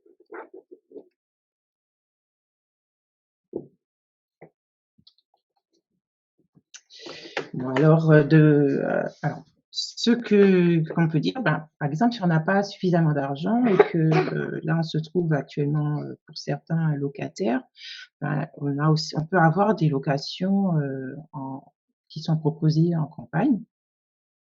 Et on peut voir sur des sites de particuliers, hein, pour ne pas citer un connu, Le Bon Coin, ou encore il y a des associations qui vont prôner justement un certain mode de type de vie. On peut aussi voir auprès des agences immobilières s'il y a des logements qui se trouvent à plus de 10-15 kilomètres d'une ville, ça peut exister.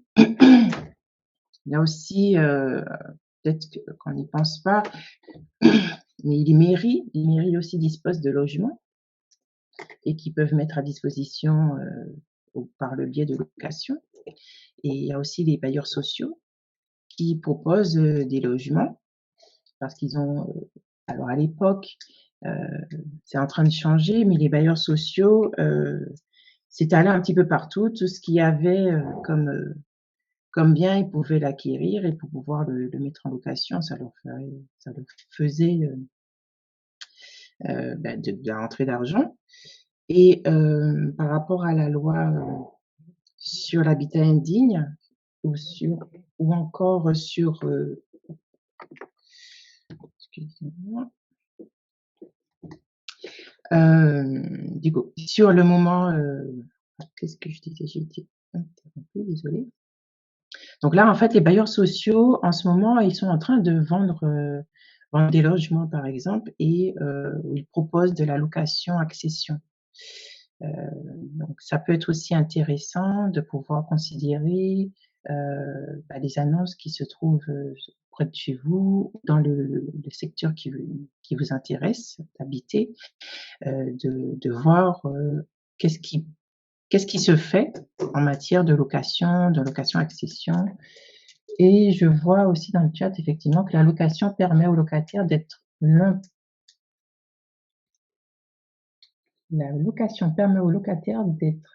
des prioritaires en cas de vente de biens immobiliers par le donneur du bail. Effectivement, donc c'est cela, par le biais de la location-accession. En fait, il faut d'abord être locataire pour pouvoir ensuite accéder à la propriété. Donc après, chacun peut voir s'il veut, s'il souhaite partir sur ce mode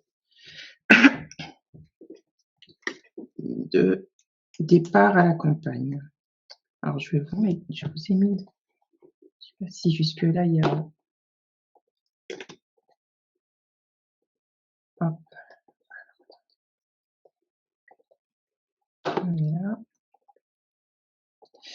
Je voulais faire aussi un focus sur le bail amphithéotique. C'est un type de contrat qui est plus ou moins intéressant juste pour tout type de bien, que ce soit un terrain ou que ce soit une maison, enfin peu importe. Mais c'est un contrat qui justement a une durée très intéressante, qui se situe entre 18 et 99 ans et qui permet en fait au locataire d'occuper le bien qu'il utilise en contrepartie d'un canon amphithéotique. C'est ce qu'on appelle une redevance annuelle en fait, et son montant en général il est très faible. Ce qu'il faut savoir, c'est que c'est très peu répandu. C'est une minorité en fait de logements qui sont proposés avec ce type de bail-là, mais néanmoins, si on a ça en tête, on peut éventuellement pouvoir démarcher des personnes qu'on pourrait connaître, qui ont des biens et qui n'ont pas qui n'ont peut-être pas envie de s'occuper d'un terrain ou qui n'ont peut-être pas envie de s'occuper de ce bien-là, mais de se dire, ben voilà, on peut passer par un bail amphithéotique. Après, là, je donne les grandes lignes, mais il faut pouvoir aussi, chacun pouvoir se documenter pour envisager cette question-là de manière plus large et plus approfondie. Parce que l'avantage aussi du bail amphithéotique, c'est que le propriétaire, c'est lui il reste propriétaire de son bien. Par contre, le locataire, quand il dispose de ce bail amphithéotique, en fait, il peut quasiment tout faire sur ce bien, avec ce bien. Mais en fait, tout est rédigé chez un notaire. Voilà, il y a des notions de droit aussi. En général, c'est rare, à moins que le propriétaire le prouve et que le locataire se trouve dans cette situation-là. Si le locataire ne respecte pas les termes du contrat, à ce moment-là, le bail peut prendre fin de manière, il faut passer par une procédure avant tout, mais en tous les cas, normalement, une fois que le bail amphithéotique est signé, soit pour 18 ans et il peut aller jusqu'à 99 ans, en général, il n'y a pas de rupture anticipée du contrat. Voilà, c'est quelque chose d'assez périn. Et donc à la fin du bail, finalement, on dit que le propriétaire, il récupère son bien. Que le locataire ait construit une maison, par exemple, dessus, la terre appartient toujours au propriétaire. Voilà. Mais après, on sait que c'est pas ce qui nous intéresse. Premièrement, de pouvoir récupérer la terre.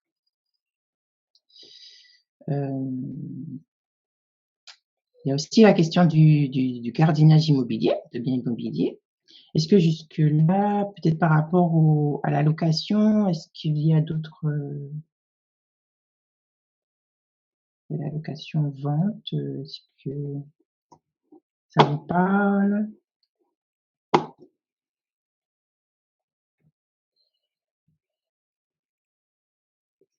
Bon, on va poursuivre. Donc, le gardiennage immobilier, est-ce que vous savez ce que c'est?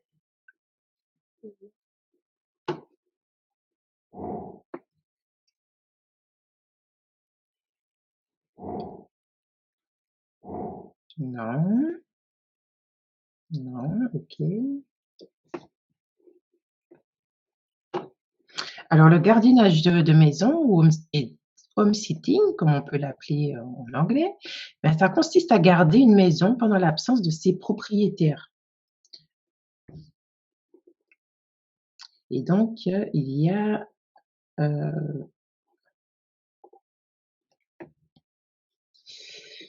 a différents sites. En tant que particulier, on peut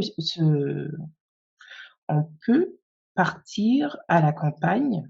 Alors, ça peut être pour des vacances, ne serait-ce que pour s'informer sur la localité. On peut découvrir un secteur géographique, voir ce qui s'y passe avant de pouvoir justement passer à l'étape suivante. Donc, l'home sitting, finalement, ça peut être une très bonne solution. Est-ce qu'il y a des personnes qui connaissent ce moyen et qui voudraient partager avec nous un petit peu soit des sites qui ne sont pas mis à l'écran, donc j'ai recensé msitting.com, homesittingmaster.fr, partirtranquille.com, avec quelques exemples de ce qu'on peut voir actuellement, qu'il y a il y a des sites qui sont bien référencés, en tous les cas, qui proposent ce type de service. Et ça peut être du ponctuel, comme ça peut aussi être de façon à plus long terme, en fait, de pouvoir résider par ce biais du gardiennage de biens immobiliers. Il y a quelqu'un qui... Oui, Judith? Oui, Amen, donc par rapport au gardiennage ou au home sitting, donc ce que je voulais rajouter, c'est que cela ne concerne pas toutes les régions de France. Ça concerne principalement les régions où il y a des maisons ou des résidences de luxe, en fait. Et donc, ce sont des personnes qui ne sont pas forcément sur place toute l'année et qui souhaitent que leur maison soit gardée pour aussi la surveiller des intrusions éventuelles et aussi pour faire des petites réparations, de l'entretien, etc. En France, on trouvera ce type de service, de prestation, surtout dans le sud de la France, en fait. Voilà ce que je voulais rajouter par rapport au home sitting. Amen, merci Judith. Gabriel nous dit, oui, je connais un peu. Dans ce que j'ai vu, c'est souvent des couples de gardiens qui sont recherchés pour être polyvalents sur toutes les tâches. C'est un travail, effectivement. On va le voir un petit peu tout à l'heure. Oui, Moïse? Oui, Amen. En fait, c'est exactement ce que je voulais dire pour la dernière remarque de Gabriel H. Et en fait, ce qu'il faut savoir en plus, c'est que, alors, là, parce que Juliette t'a parlé de la France, donc je vais parler cette fois-ci du monde. En fait, c'est effectivement, ce sont des personnes le plus souvent très aisées qui offrent cela parce que c'est un vrai emploi en fait. C'est un vrai emploi et récemment, j'ai donné juste des informations comme ça, c'est juste pour être complet, mais après c'est vraiment sur le côté qu'il faut voir ça. Mais il y a même on va dire des milliardaires qui en fait ont acheté des îles en fait et comme ils sont là peut-être une fois par an, voire peut-être une fois chaque 2 ans, enfin bref, ils sont pas là souvent, eh ben, qui en fait emploient même des couples, exactement, ce sont des couples pour s'occuper de leur maison qui sont sur une île, etc. Et c'est un vrai métier. Donc du coup, ça développe des compétences. Il y a du jardinage à faire, des réparations, de la plomberie, tout ça. Donc vraiment, c'est quelque chose qui peut être intéressant. Que Dieu bénisse. Amen, merci Moïse, effectivement, c'est ça. Et c'est ce qu'on va voir d'ailleurs maintenant, l'aspect professionnel. Donc en tant que particulier, on peut déjà regarder ce qui peut se faire en France, voir comment y accéder et puis pourquoi pas se former. Donc, j'ai recensé un petit peu les compétences qui sont requises pour pouvoir accéder à cette profession. Il est demandé de pouvoir connaître les règles d'hygiène, de propriété ou de sécurité, savoir utiliser les équipements de télésurveillance, pouvoir entretenir des locaux, l'espace extérieur. Enfin, ce sont des tâches finalement que tout un chacun pourrait être amené à faire dans son propre logement, qui sont demandées en matière en ayant la qualité justement d'être un professionnel du gardiennage. Donc, en théorie, donc cette profession, elle est accessible sans diplôme ni expérience. Mais toutefois, si on a un CAP, ça va faciliter l'accès. Et ce qui dit CAP, on peut penser par exemple à une reconversion professionnelle. Voilà, que gardien d'immeuble. Donc, ça peut être intéressant de pouvoir considérer aussi cet aspect-là de, avant de partir, ben, je me forme et je me lance dans ce type de bien, de procédé.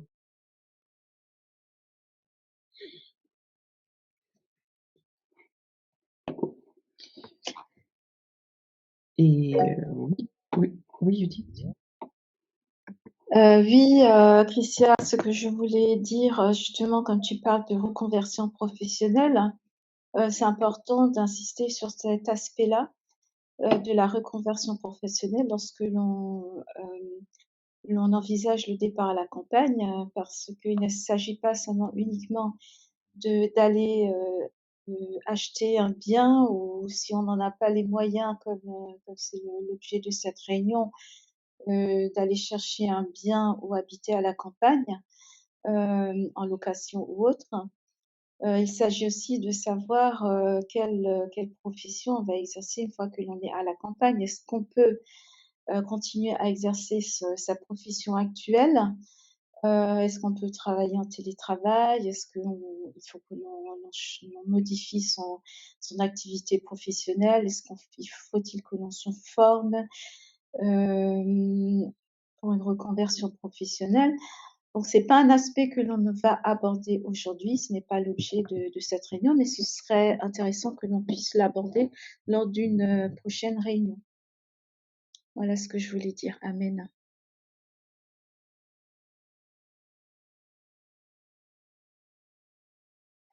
Amen. Merci Judith, effectivement, d'avoir souligné cet aspect de reconversion professionnelle.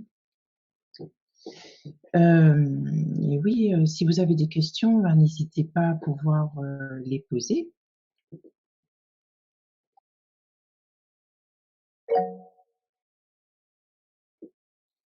Oui, Barbara. Oui, amen. Je ne connaissais pas cette option, le gardiennage de biens immobiliers, et j'ai une question par rapport à cela.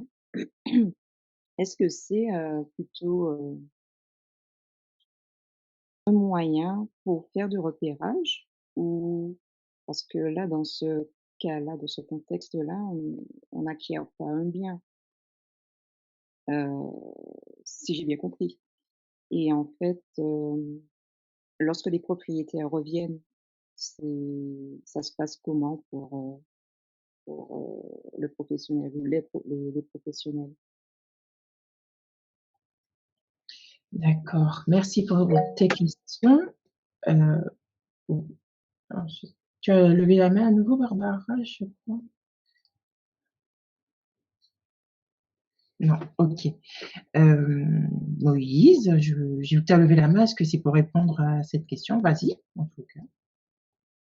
Oui, en fait, c'est quand les propriétaires reviennent, en fait, ça peut se négocier par contrat, en fait. C'est-à-dire, il peut y avoir une clause, parce que ça, c'est comme c'est un contrat de travail, il y aura les conditions pour le retour du propriétaire. Donc ça, c'est voilà, ça peut se faire par des clauses contractuelles. Et dans cette clause contractuelle-là, il peut être inséré le fait que la personne puisse avoir, c'est possible pour avoir un logement à côté au cas où est-ce que le propriétaire revienne. Donc ça, c'est tout à fait possible d'intégrer ça dans une clause contractuelle. Et enfin, effectivement, c'est du repérage dans le sens que, comme ça se prépare, on l'a vu tout à l'heure là, qu'il faut préparer ce départ-là. Il faudra voir aussi, parce que c'est pas quelque chose c'est pas, ça n'a pas une pérennité, ça n'a pas une pérennité, ça doit pas rester périn, puisque tout simplement, ce qui va se passer, c'est que, imaginons, il faut penser aussi que, imaginons que le propriétaire, un jour, il y a un problème dans sa maison principale. Eh bien, il va se reporter. Imaginons qu'il y a une guerre. Voilà. Les propriétaires, le plus souvent, ils habitent, parce que comme ce sont des richissimes, ça peut être des stars, je sais pas quoi. Donc, ils peuvent habiter en ville. Et le jour où est-ce qu'il y a une guerre, on ne sait pas, ça éclate, eh bien, ils vont se reporter sur leur maison secondaire, puisque en général, ce sont les maisons secondaires qui permettent ce type de contrat-là. Et donc, il faudra se dire, OK, je vais là pour le moment, mais je repère les maisons d'à côté pour essayer déjà de, de trouver une maison à ce moment-là qui sera à moi. Donc, retenons les 2 points que j'ai donnés. C'est, il est possible de prévoir cela par contrat et par clause contractuelle. Et deuxièmement, c'est un moyen de repérage aussi. Que Dieu bénisse. Amen. Merci Moïse pour avoir apporté ces compléments de réponse et surtout ces aspects sur le droit. Merci. Est-ce qu'il y aurait d'autres questions sur ce qu'on a déjà vu jusqu'à maintenant?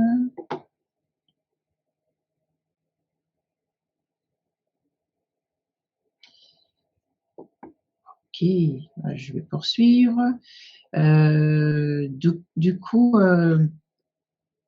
dans cet aspect de partir à la campagne, on a vu que c'est pas par rapport au gardiennage de biens immobiliers, dans cette même optique où c'est pas quelque chose qui est périn, où c'est du repérage, on peut aussi, pourquoi pas, se dire, on va faire ce qu'on appelle se loger chez l'habitant.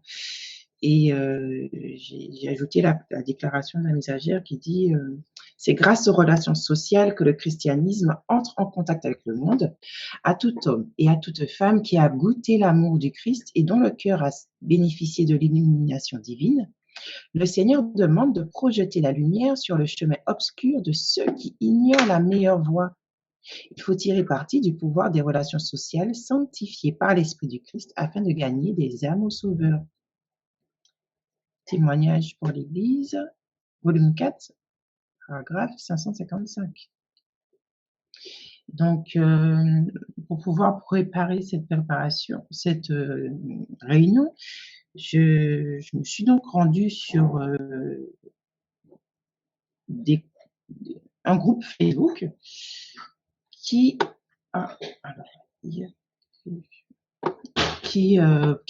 propose des services contre de l'hébergement. Donc, il y a différents types de profils qui peuvent aussi se retrouver, on l'a vu précédemment. Donc là, par exemple, j'ai mis ces 2 petites images que j'ai trouvées intéressantes. Quelqu'un qui propose dans le 34 un bout de terrain parce qu'il a un van aménagé, qu'il y a peut-être une chambre, c'est possible à avoir, accès à l'eau, l'électricité pour charger des téléphones, les ordinateurs, contre de l'entraide sur la structure, l'exploitation de la permaculture, les animaux, le bricolage, etc. Donc, en fait, je vous dirai un petit peu pourquoi après. Il y a aussi une autre personne qui a mis, et je trouvais intéressant de partager avec vous, donc c'est quelqu'un qui voudrait savoir comment se passe un échange d'hébergement contre service, parce que d'un point de vue légal, il y a des garanties à prendre entre l'hébergeur et l'hébergé, parce qu'il dispose du coup d'un petit chalet tout aménagé. Voilà, il décrit un petit peu son chalet et donc son secteur aussi géographique et les services qu'il souhaiterait en contrepartie.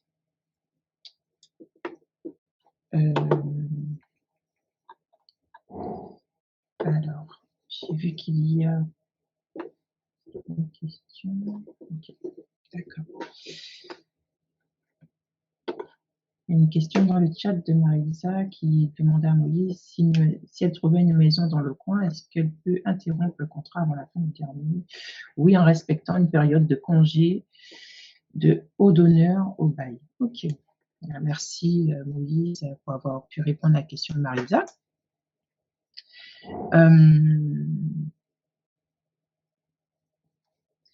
Donc, par rapport à cela, se loger chez l'habitant, est-ce que vous avez des idées, des questions, que vous voyez autre chose? Toujours en lien avec se loger chez l'habitant? Oui, Judith? Oui, amen. Par rapport au logement chez l'habitant à la campagne, je vois bien une personne âgée qui a besoin d'aide et ça se fait régulièrement qu'il y a des personnes âgées qui demandent que l'on vienne même habiter avec la personne pour qu'elle ne soit pas seule, et qu'on puisse lui faire les petites courses, le repas, voilà, les petites tâches du quotidien. Et ça pourrait être une solution à envisager éventuellement pour concernant le logement chez l'habitant. Amen. Amen, merci Judith. Et aussi dans cet aspect de pouvoir loger chez l'habitant, moi je pense aussi à la reconversion professionnelle. On peut aussi, alors il y a un bruit.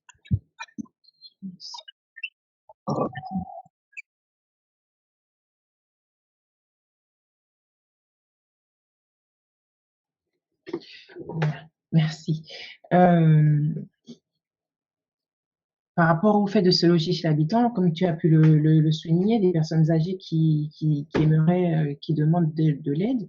Donc, en tant que personnel aidant, on peut très bien se faire, par exemple, rémunérer au moyen de tickets CESU, hein, pour être dans la légalité aussi, parce que n'oublions pas que il y a un cadre à tout cela et le but n'est pas d'être hors la loi non plus. Donc, voilà. Donc, est-ce que vous avez une intervention par rapport à cela, des précisions à pouvoir apporter, une remarque, une réflexion?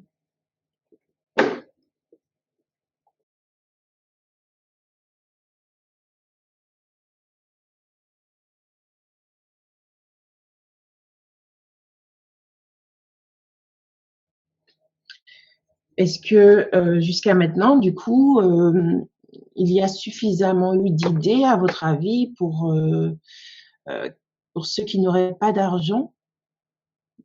On a pu le voir dans notre première partie. Et je pense qu'on va s'arrêter là, puisqu'on n'aura pas du tout le temps de pouvoir considérer la suite, qui est pour ceux qui n'ont pas d'économie, justement, comment partir à la campagne? Est-ce que vous voyez d'autres aspects que l'on n'aurait pas évoqués en fait en ce matin? Donc, si vous avez des idées, n'hésitez pas à pouvoir nous les partager. Et même pour ceux aussi qui vont pouvoir considérer la vidéo ultérieurement, à pouvoir laisser des commentaires sur ce point.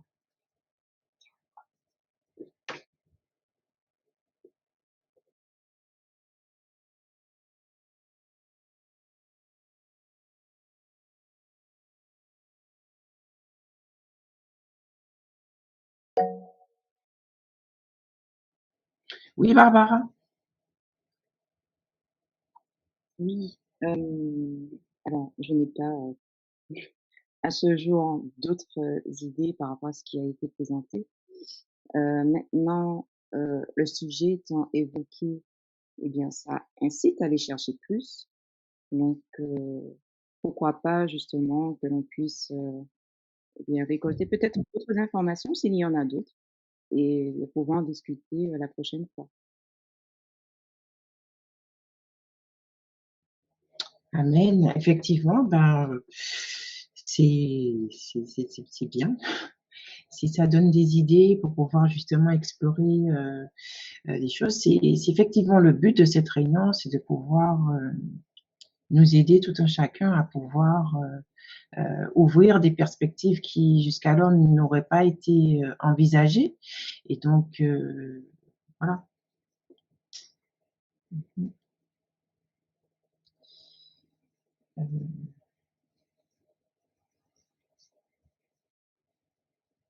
Il y a encore d'autres aspects sur comment partir, mais au vu de l'heure, on va devoir s'arrêter.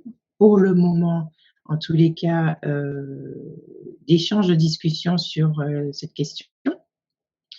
Et je vais vous laisser quand même avec, le passage qui a été alors, avant de vous laisser avec le passage, il est là. Je presse notre peuple à faire de la recherche de la spiritualité l'objectif de leur vie. Le Christ est à la porte. C'est pourquoi je dis à notre peuple, ne considérez pas comme une privation d'être appelé à quitter les villes pour vous installer dans des villes, dans des zones rurales de riches bénédictions et attendre ceux qui voudront s'emparer. En contemplant les scènes de la nature, les œuvres du Créateur, en étudiant les chefs-d'œuvre sortis des mains de Dieu, imperceptiblement, vous serez changés progressivement à leur image. Et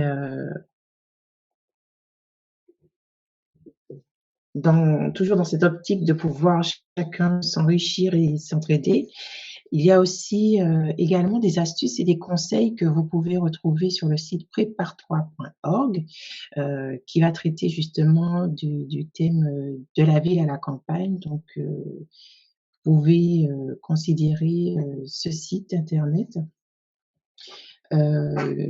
qui est très intéressant qui va traiter aussi de tous ces aspects qu'on a pu parler et ce qu'on va pouvoir en parler une prochaine fois. Et je vais laisser maintenant la place à Corisande pour le sujet de prière et de louange. Merci à tous pour vos interventions et vos partages en ce matin.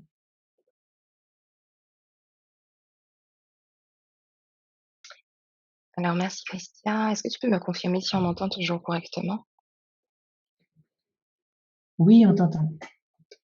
Très bien, merci. Eh bien, comme il a été dit, nous allons passer à un temps de prière. Donc, c'est le moment de pouvoir proposer, si vous avez des sujets que vous souhaitez pour lesquels vous souhaitez que nous puissions prier. C'est le moment de pouvoir, les partager. Donc, étant donné que nous sommes dans cette thématique du départ à la campagne, donc évidemment des sujets liés au départ à la campagne, s'il y a des choses qui sont déjà en cours pour certains ou des questionnements ou des difficultés, n'hésitez pas donc, à pouvoir, préciser pour que les prières qui soient adressées soient de nature à orienter justement, par rapport aux difficultés qui sont rencontrées. Alors oui, Judith, tu peux y aller, vas-y. Oui, amen. Je propose que l'on prie d'une manière générale pour toutes les personnes qui n'ont pas d'argent ou presque pas d'argent pour aller s'installer à la campagne, qu'elles puissent trouver, envisager un moyen de pouvoir y accéder selon la volonté de Dieu. Amen.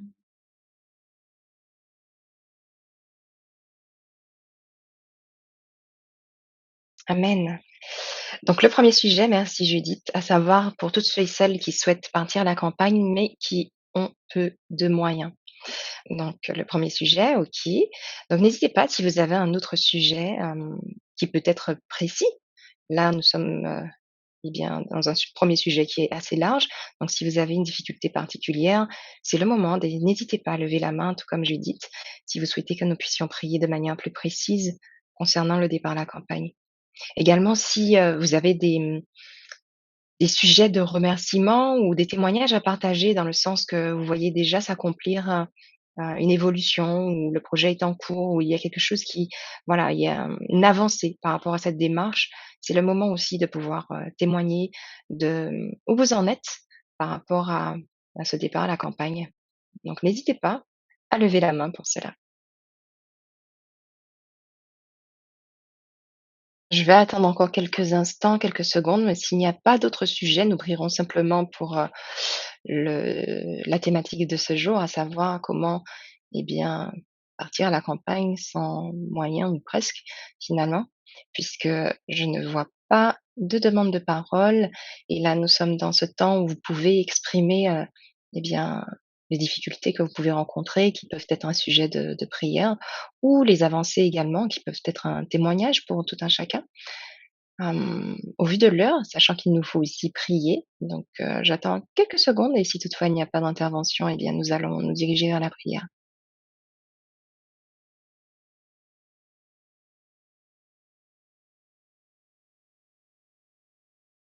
Très bien. Eh bien, puisqu'il n'y a pas d'autres interventions ou demandes spécifiques, je vais vous inviter à prendre la position qu'il convient et nous allons inviter notre sœur Claire à bien vouloir nous conduire dans la prière par rapport à ce sujet qui a été évoqué, à savoir, eh bien, pour toutes ceux et celles qui désirent partir à la campagne et qui ont peu de moyens. Donc voilà, merci et prenons donc la position qu'il convient pour cela. Amen. Je vous invite à prier avec moi.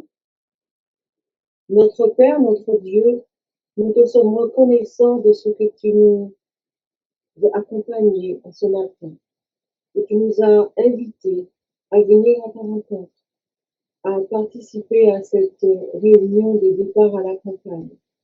Nous sommes reconnaissants pour cette grâce que tu nous as faite, car Seigneur, nous sommes conscients que tu nous aimes. Nous avons le sentiment profond que tu veux notre bien. Et avant tout, Seigneur, je te prie de me pardonner toutes les fautes, toutes les mauvaises actions, toutes les mauvaises paroles, toutes les mauvaises pensées que j'aurais pu commettre. Et Seigneur, que tout cela, que tu puisses les effacer par le sang de Jésus. Et qu'après, Seigneur, tu permettes que cette prière que je te présente puisse monter jusqu'à toi et puisse revenir à nous en rose de grâce et de bénédiction. Merci, Seigneur, pour toutes ces grâces que tu nous fais, de ce que tu nous as appelés à partir à la campagne. Nous avons retenu aussi, Seigneur, que tu as donné à nos premiers parents, Adam et Ève, une demeure parfaite, quand tu as appelé tout cela très bien. Et c'était un jardin, le jardin d'Éden. Et c'est pour cela, Seigneur, que tu nous rappelles encore aujourd'hui à nous tourner vers la nature, vers la campagne. Nous voulons obéir à ta parole, Seigneur. Tu vois combien nous sommes faibles, nous sommes chancelants, et c'est pour cela que nous voulons toujours compter sur toi, afin de nous aider à obéir à cette invitation solennelle que tu nous fais de sortir de ville, de sortir de Babylone, et de nous diriger vers cette préparation pour nous rendre dans la cité céleste. Seigneur, nous sommes conscients que les choses ne seront pas faciles, et nous voulons garder confiance en toi, car tu nous as prévenu que le malin rôde autour de nous comme un lion rugissant et veut nous empêcher à faire ta volonté. Mais Seigneur, nous sommes assurés que tu nous garderas même dans ces temps difficiles et que tu nous aideras à obéir à ta parole, car nous sommes conscients que c'est pour notre bien que tu veux cela. Tu veux nous conduire dans la sainteté afin que nous puissions vivre une vie de joie et de paix avec toi. Puisses-tu aussi veiller sur tous ceux qui veulent obéir à ta parole, mais qui n'ont pas le moyen de pouvoir le réaliser. Je te présente toutes ces personnes qui veulent compter sur toi. Puisses-tu leur accorder ce qu'il y a de nécessaire dans leur vie, afin de pouvoir mettre à profit tout ce que tu leur donneras, afin de réaliser ce projet de départ à la campagne. Merci Seigneur pour toutes ces grâces que tu nous fais. Nous te remercions de ce que tu nous as donné, Jésus, qui nous a promis d'être avec nous tous les jours jusqu'à la fin du monde. Et c'est en son nom que nous te prions ce matin. Nous te demandons tout cela et pour ta gloire. Amen. Merci d'avoir écouté cette présentation. Si vous souhaitez prendre part à la mission que Jésus-Christ confia à notre Église, contactez-nous via les coordonnées présentes sur la page à propos de notre chaîne YouTube à ASJH 1889 France@gmail.com ou via notre page Facebook @ASJH 1889 de France.